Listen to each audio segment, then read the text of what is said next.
Hello friends, आपका स्वागत है हमारे IT fighter YouTube channel. Friends, अभी पिछले वीडियो में आपने देखे होंगे स्पीड टेस्ट हमने चलाए थे, जिसमें 1 से 6 तक हमने चलाए थे। बहुत अच्छे स्पीड टेस्ट है। स्पीड टेस्ट में मतलब कि आपको क्वेश्चन दिखेगा, 15 सेकंड का टाइम मिलेगा, फिर आपको आंसर बताना होता है। तो अगर आपने स्पीड टेस्ट नहीं दिया है तो प्लेलिस्ट में जाके उसे दीजिए, बहुत अच्छा लगेगा। वो इंग्लिश लैंग्वेज में है, तो जो हिंदी स्टूडेंट्स है जिनको इंग्लिश समझ में नहीं आ रही थी, तो हम हिंदी लैंग्वेज में भी स्पीड टेस्ट लाने वाले हैं। तो इसलिए चैनल को सब्सक्राइब कर लीजिए। इससे क्या होगा, जब हम स्पीड टेस्ट लाएंगे उसकी नोटिफिकेशन आपके पास आ जाएगा। उसके द्वारा आप भी स्पीड टेस्ट दे सकते हैं। उसमें क्या होता है, बहुत अच्छा आपका एक टाइमर चलता है 15 सेकंड का। उसमें बगल में यहाँ पे आपको क्वेश्चन दिखेगा। क्वेश्चन को आपको उस क्वेश्चन के आंसर को आपको सोचना होता है 15 सेकंड अंदर में। अगर आप नहीं सोच सकते तो उसके बाद में फिर आपको आंसर मिल जाएगा तुरंत, मतलब आपको आंसर पता चल जाएगा कि कौन सा आंसर सही है। चलिए आज हम डिस्कस करते हैं कुछ इंपॉर्टेंट मेटल से संबंधित जो हमारी सीरीज चल रही है। ये हमारी जो पीडीएफ है, ये 5100 जो हमारी रॉयल प्रीतम ठाकुर बुक की पीडीएफ है, 5100 एमसीक्यू है इस पीडीएफ में। अगर आपने अभी तक इसको परचेज नहीं किया तो आप कर सकते हैं, लिंक डिस्क्रिप्शन बॉक्स में है, वहाँ से आप इसको डाउनलोड करके परचेज कर सकते हैं, वहाँ से आपको मिल जाएगी। ठीक है, चलिए स्टार्ट करते हैं यहाँ पर। और कई सारे यहाँ पे एमसीक्यू उसी के हम आगे डिस्कस करें। अगर आपने पिछली क्लासेस को वॉच नहीं किया तो डिस्क्रिप्शन बॉक्स में प्लेलिस्ट, या फिर आप प्लेलिस्ट में जाके देख सकते हैं, अथवा लिंक दी गई वहाँ पे AITT UPRVNL के नाम से आपको दिखेगा। ठीक है, फर्स्ट क्वेश्चन का आंसर आपको बताना है या सोचना है, कम जो भी आप सोच पा रहे हैं। ठीक है, चलिए। मोनल मेटल एक अलोह एलॉय है जिसमें कितने % कॉपर होता है, कितने % निकिल होता है, ये आपको बताना है। ठीक है, इंपॉर्टेंट जो मोनल मेटल में हमारा मिश्रण होता है वो कॉपर निकिल का होता है। निकिल हमारा सामान्यतः 60% अगर आप बुक में पढ़ेंगे, और 33% आपको यहाँ पे 33% आपको दिख जाता है, कॉपर दिख जाता है। 60% हमारा निकिल होता है। इस क्वेश्चन के अकॉर्डिंग यहाँ पे हमारा जो राइट आंसर होगा, 60% हमारा निकिल होता है। जैसा कि हमने 33% बताया, तो अलग अलग बुक में अलग अलग थोड़ा बहुत मिल जाता है। यहाँ पे 38% कॉपर आपको देखने को मिल जाता है, 2% यहाँ पे एल्यूमिनियम, और बाकी हमारा यहाँ पे मैग्नीज होता है। तो राइट आंसर क्वेश्चन नंबर 11 का राइट आंसर हमारा 2 हो जाएगा। चलिए नेक्स्ट क्वेश्चन देख लेते हैं। कैडमियम बेस वाइट मेटल में होते हैं। क्वेश्चन नंबर 12 का राइट आंसर आपको सोचना है क्या होगा इसका राइट आंसर, फिर हम आपको कमेंट करके बताते हैं। क्वेश्चन नंबर 12 का हमारा क्या होगा, कैडमियम बेस वाइट मेटल में लाए होते हैं। तो क्वेश्चन नंबर 12 का हमारा राइट आंसर होगा 50% कैडमियम, 50% सिल्वर। ठीक है, तो जो हमारा कैडमियम बेस वाइट मेटल होता है उसमें हमारा 95% कैडमियम होता है, और 5% हमारा सिल्वर होता है। तो क्वेश्चन नंबर 12 का राइट आंसर हमें यहाँ पे सी हो जाएगा। चलिए नेक्स्ट क्वेश्चन है, आपको सोचना है इसका राइट आंसर क्या होगा। क्वेश्चन हम पढ़े दे रहे हैं। क्वेश्चन में आपसे पूछा जा रहा है, कैडमियम बेस वाइट मेटल का प्रयोग किया जाता है ऑटोमोबाइल में प्रयोग होने वाली बेयरिंग बनाने के लिए, मशीन टूल्स में प्रयोग होने वाली बेयरिंग बनाने के लिए, सॉलिड बेयरिंग बनाने के लिए, और इलेक्ट्रिक अप्लायंसेस में प्रयोग होने वाली बेयरिंग बनाने के लिए। तो आपको बताना है क्वेश्चन नंबर 13 का राइट आंसर। ठीक है, क्वेश्चन नंबर 13 का राइट आंसर। तो कैडमियम बेस वाइट मेटल का प्रयोग कहाँ करते हैं, कैडमियम बेस वाइट मेटल का प्रयोग हम ऑटोमोबाइल में प्रयोग होने वाली बेयरिंग बनाने के लिए करते हैं। ठीक है, क्वेश्चन नंबर 13 का राइट आंसर हमारा क्या हो जाएगा, ए ऑप्शन हो जाएगा। ये काफ़ी इंपॉर्टेंट क्वेश्चन, ऐसे क्वेश्चन है जो अक्सर एग्जाम में मिल जाते हैं और गलत हो जाते हैं। इनको आप याद कर लीजिएगा, समझ लीजिएगा। कैडमियम बेस वाइट मेटल का प्रयोग कहाँ करते हैं, ऑटोमोबाइल में प्रयोग होने वाले बेयरिंग बनाने के लिए। चलिए नेक्स्ट क्वेश्चन देख लेते हैं क्या पूछा जा रहा है। Question number 14, steam turbine blade बनाने के लिए इनमें से किस धातु का प्रयोग किया जाता है। ठीक है, स्टीम टरबाइन ब्लेड बनाने के लिए किस धातु का प्रयोग किया, ऑप्शन है Monel metal, copper, brass, pewter metal. तो सोचिए इसका राइट आंसर क्या होगा, क्वेश्चन नंबर 14 का राइट आंसर। तो इसमें हम आपको बता दें कि टरबाइन ब्लेड क्या होता है, ये आपको जानना जरूरी है। टरबाइन ब्लेड ये जो भी एक प्रकार की क्या होता है, इंजन होता है, या ब्लेड के तरीके का होता है, या आप इसको हम मतलब कि अगर आप गूगल पे सर्च करो तो अलग अलग प्रकार के आपको इसको आपको समझने को मिलेगा और देखने को मिलेगा। लेकिन हम आपको मेन इसका पॉइंट बता दें कि टरबाइन ब्लेड का मुख्य काम होता है बिजली उत्पादन में। ठीक है, टरबाइन ब्लेड का जो मुख्य काम होता है बिजली उत्पादन में इसका प्रयोग किया जाता है। ठीक है, चलिए। तो यहाँ पे इसका हमारा जो स्टीम टरबाइन के ब्लेड बनाने के लिए हम किस धातु का प्रयोग करते हैं, वो हम मोनल मेटल का प्रयोग करते हैं। राइट आंसर 14 का राइट आंसर यहाँ पे, 14 का राइट आंसर यहाँ पे हमारा ए हो जाएगा।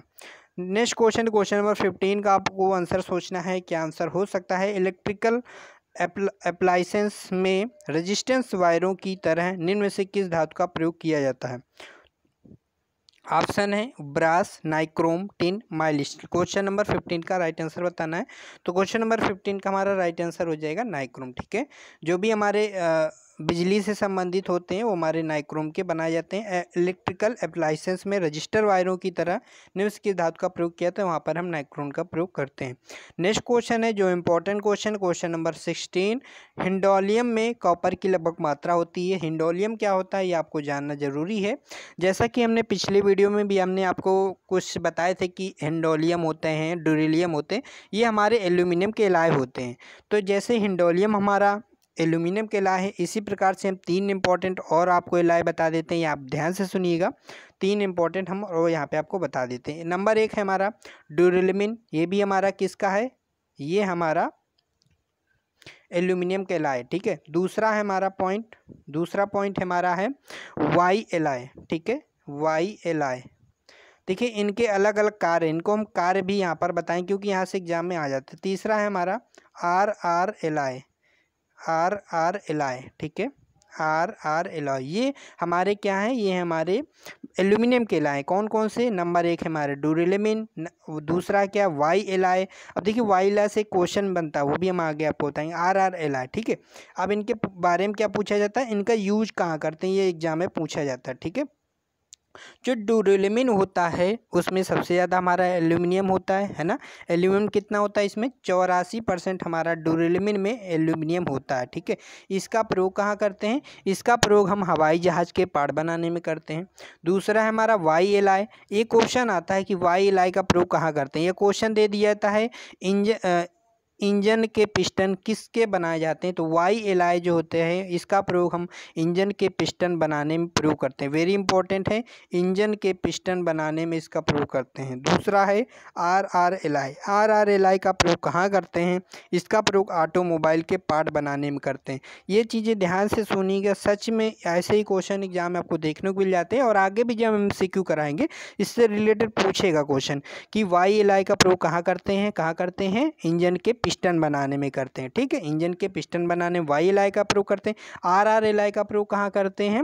ऑटोमोबाइल के पार्ट बनाने में करते हैं।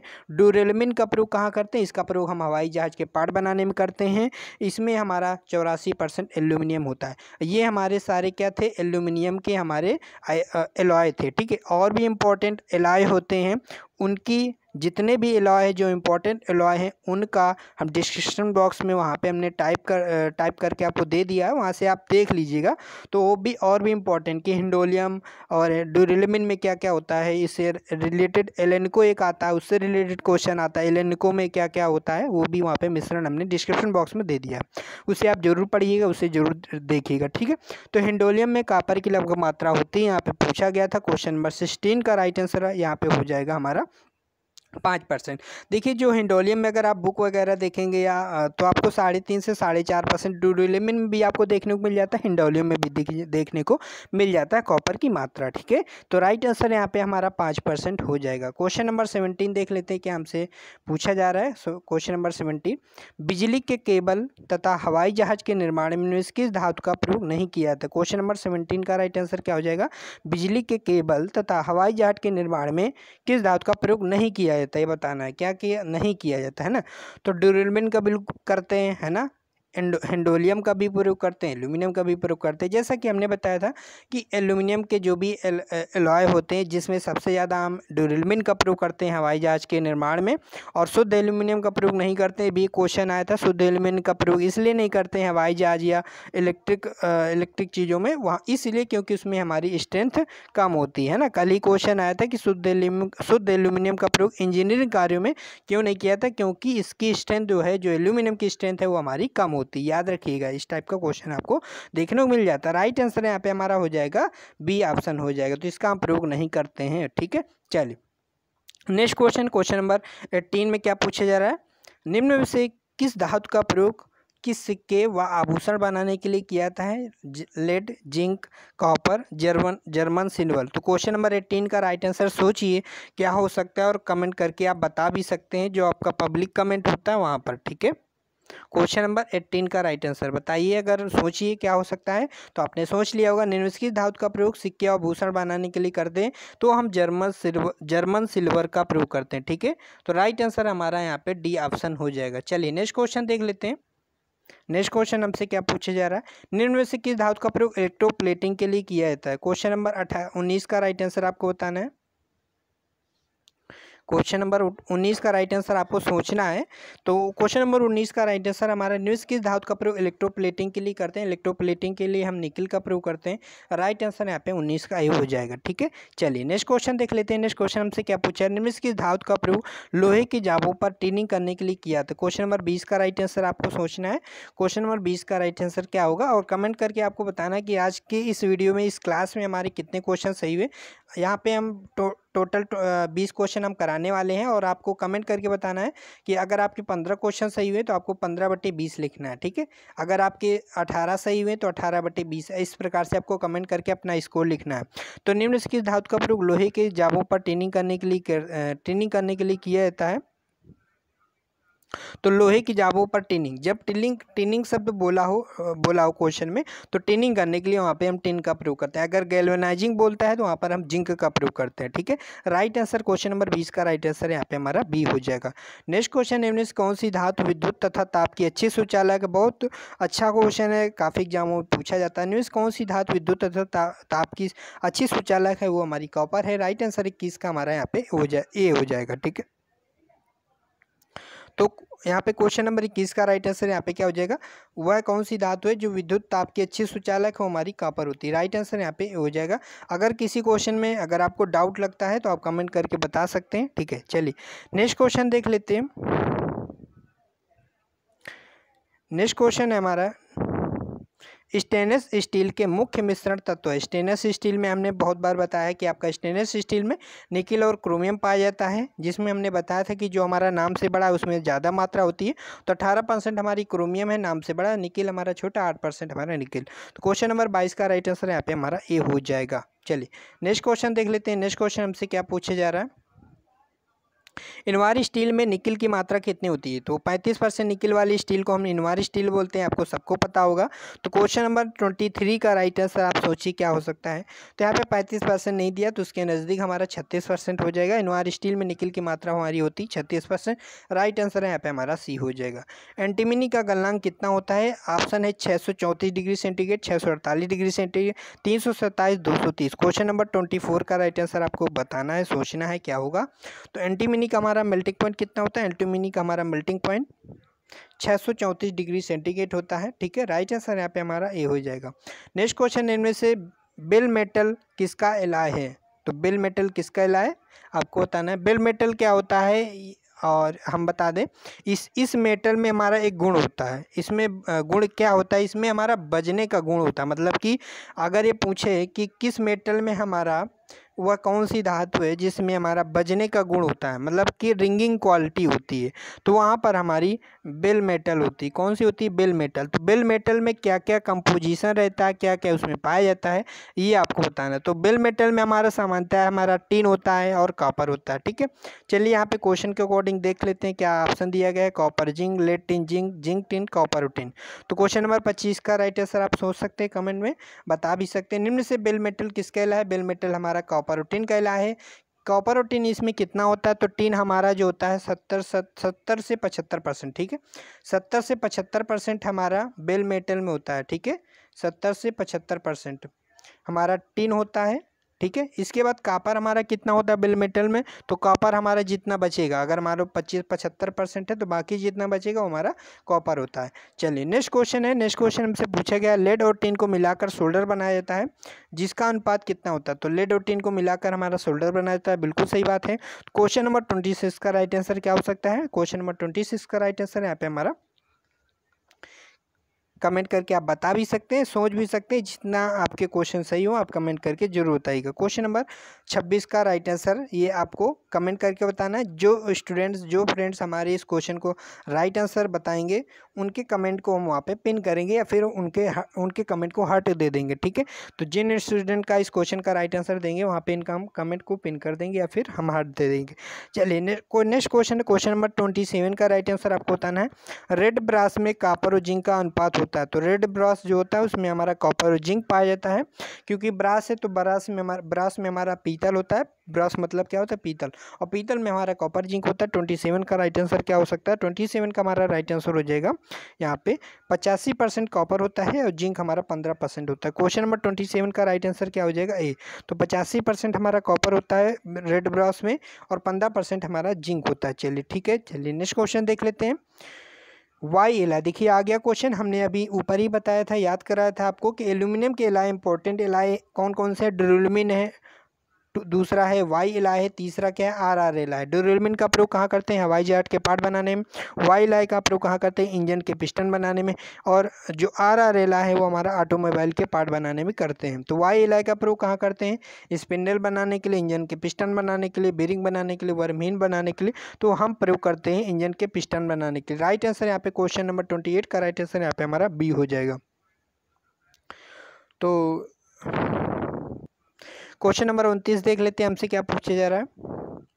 धातुओं की तनन शक्ति तनाव डालने पर टूटने का प्रतिरोध होती है। मतलब क्यों पूछ रहा है यहाँ पे, उसका मात्रक क्या है, क्या उस किससे उसको डिनोट करते हैं। क्वेश्चन नंबर 29 का आपको राइट आंसर आपको सोचना है कि क्या हो सकता है।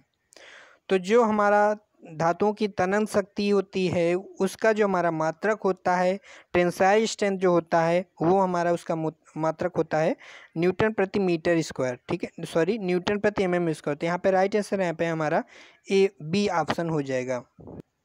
नेक्स्ट क्वेश्चन देख लेते हैं, हमसे क्या पूछा जा रहा है। केमिकल प्लांट और फूड प्रोसेसिंग उपकरण निर्माण के लिए स्टेनलेस स्टील मुख्य धातु है। बिल्कुल है, केमिकल प्लांट और फूड प्रोसेसिंग उपकरण में हम कौन सी स्टील का प्रयोग करते हैं?